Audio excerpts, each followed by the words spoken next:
শিরোনাম: দুটি কাউন্টডাউন ঘড়ি। সুসমাচার: লুক 1। তিনি ক্ষুধার্তদের উত্তম জিনিস দিয়ে পূর্ণ করেছেন এবং ধনীদের খালি হাতে পাঠিয়েছেন। বাইরে লাউডস্পিকার বাজছে।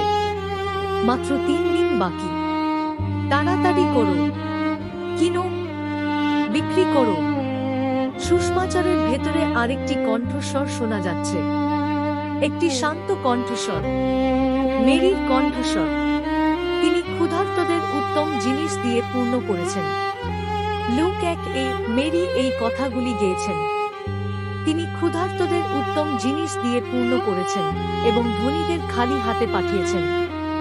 আবির্ভাবের এই শেষ দিনগুলিতে দুটি ক্ষণগণনা পাশাপাশি ঘটছে, একটি উচ্চস্বরের, একটি কোমল, একটি বাজারের, একটি করুণার। কোন ক্ষণগণনা আমার হৃদয়কে রূপ দিচ্ছে? মেরি ক্ষুধা সম্পর্কে গান করেন।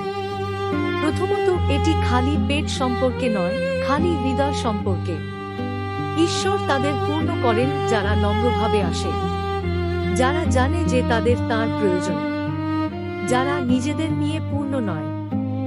ঈশ্বর তাদের আনন্দ ও শান্তিতে ভরে দেন। ক্ষণস্থায়ী আনন্দ নয়, ছুটির পর ম্লান হয় এমন ক্ষণস্থায়ী উত্তেজনা নয়, কিন্তু গভীর আনন্দ, স্থায়ী আশা। যারা প্রভুর জন্য ক্ষুধার্ত তারা হতাশ নয়। আমি কি ঈশ্বরের জন্য ক্ষুধার্ত এই দিনগুলিতে আসছি? নাকি আমি ইতিমধ্যেই পূর্ণ, বিক্ষিপ্ত অথবা সন্তুষ্ট? বাইরে ক্যালেন্ডার চিৎকার করছে, বিক্রয়, অফার, আলো, কোলাহল।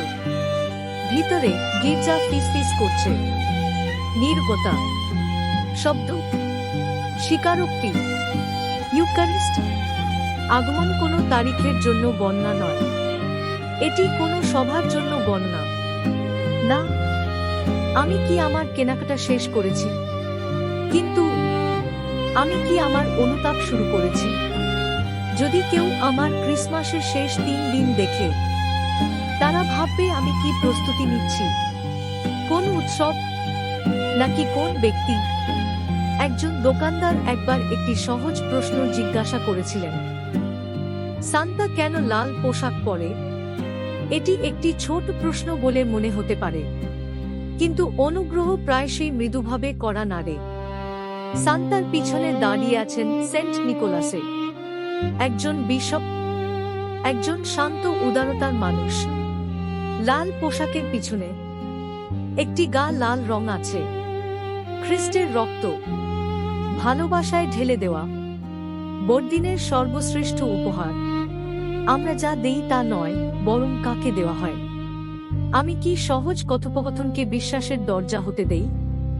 আমি যখন বড়দিনের কথা বলি, আমার কথাগুলো কি রং এবং সাজসজ্জার দিকে ইঙ্গিত করে, নাকি তারা খ্রিস্ট এবং তার প্রেমের দিকে ইঙ্গিত করে? আমাদের প্রস্তুতির কোন অর্থ নেই যদি তা কখনো হৃদয়ে না পৌঁছায়। আমরা প্রতিটি ঘর পরিষ্কার করতে পারি, প্রতিটি খাবার রান্না করতে পারি, প্রতিটি কাজ শেষ করতে পারি এবং তবু আত্মাকে অক্ষত রাখতে পারি। কিন্তু যখন আমরা অনুতপ্ত হই, যখন আমরা ক্ষমা করি, যখন আমরা ক্ষমা প্রার্থনা করি, যখন আমরা ইউক্যারিস্টের কাছে ফিরে যাই, ক্ষুধার্ত হৃদয় পূর্ণ হয়। ঈশ্বর ক্ষুধার্তদের ভালো জিনিস দিয়ে পূর্ণ করেন। 3 দিনও যথেষ্ট, করুণার জন্য যথেষ্ট, পরিবর্তনের জন্য যথেষ্ট, নতুন শুরুর জন্য যথেষ্ট। প্রভু আজ আমার কাছ থেকে কোন অনুতাপের কাজ চান? 3 দিন তিনি আমার সামনে রেখে যাচ্ছেন। পৃথিবী বলে, আরো 3 দিন বিক্রি হবে। সুসমাচার বলে, আরো 3 দিন পরে আমি ফিরে আসব। আমি কোন কণ্ঠস্বর শুনতে পাই? মেরি আবার গান গায়। আমার আত্মা প্রভুর মহিমা ঘোষণা করে। তার গান আমাদের গানে পরিণত হোক। আমাদের ক্ষুধা বৃদ্ধি পাক। আমাদের গর্ব অদৃশ্য হয়ে যাক।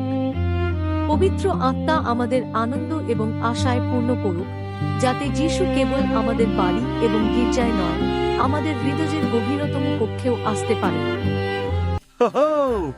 তুমি যাওয়ার আগে একটি দ্রুত বড়দিন ইচ্ছা আজ ইকোস অফ ওয়ার্ড শুভেচ্ছা আজ ইকোস অফ দ্য ওয়ার্ড ধন্যবাদ জুটি ধন্যবাদ